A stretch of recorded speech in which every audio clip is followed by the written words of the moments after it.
It's Monday morning. Someone walks past you, coffee in hand, and asks the question that comes every single week. So, how was your weekend? You had a good weekend. Maybe a great one. You know exactly what happened. But the second you open your mouth in English, all you manage is good and silence.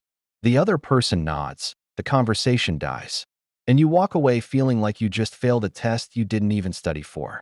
This question gets asked more than almost any other question in the English-speaking world, and almost nobody answers it well. Let's fix that right now. In English, the first instinct is to answer in the past, because the weekend already happened. So we reach for the simple past tense. I went to the beach. I watched a movie. I stayed home and relaxed. Simple, clean. But notice something. Every one of those sentences ends exactly where it starts. Flat. No detail. No life. This is where most learners stop. And it's exactly why the conversation dies 30 seconds after it begins. Here's the fix. Native speakers almost never give a flat sentence. They add a small extra piece, almost like a second thought tacked onto the end. I went to the beach with some friends. It was actually really relaxing. I watched a movie, nothing special, just stayed in. I stayed home and relaxed. I really needed it after this week. Same core sentence. One extra phrase. Suddenly, there's a feeling attached. Suddenly, there's a reason to keep talking. Now, what if your weekend had more than one thing happen? This is where sequence words quietly do all the work. On Saturday. Then, after that. On Sunday. In the end. On Saturday, I went shopping with my sister. Then we grabbed lunch downtown. On Sunday, I mostly just stayed in and caught up on sleep. Listen to how that flows. It's not a list. It's a story with a beginning, a middle, and an end. That's the difference between reciting facts and actually talking. There's a small grammar trap hiding inside this topic, and it catches almost every learner at some point. When something happened over a period of time and it's now finished, we use simple past. I watched 3 movies. But when we're describing a state that continued, we often reach for past continuous instead. I was just relaxing the whole time. Both are correct. Both are useful. The difference is whether you're reporting an event or painting a mood. I went out for dinner, tell someone what happened. I was just chilling at home, tell someone how it felt.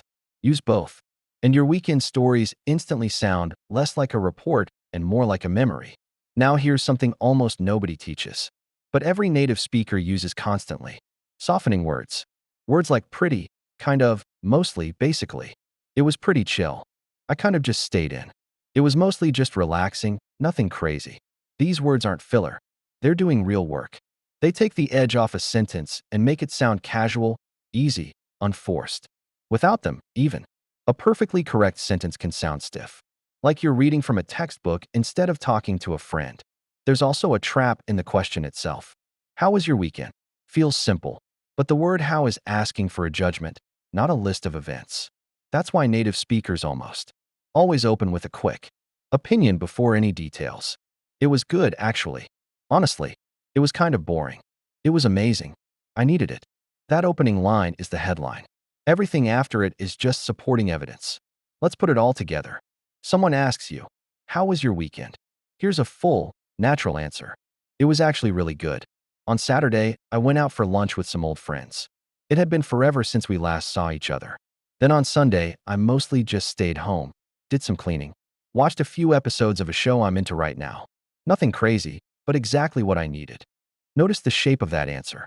An opinion first, then Saturday, then Sunday. A small feeling woven through every single sentence. That's a real answer. That's a story, not a report. Try building your own right now. Think about your actual weekend. Start with one honest word about how it felt. Then walk through it, day by day, the same way you just heard. Add one small feeling to every sentence. Don't aim for perfect grammar. Aim for something that sounds like you talking, not a textbook talking through you. Monday mornings will keep coming. Someone will keep asking that question. And now, instead of good and silence, you have a story ready to go. That's English Cat Academy. We'll see you in the next lesson.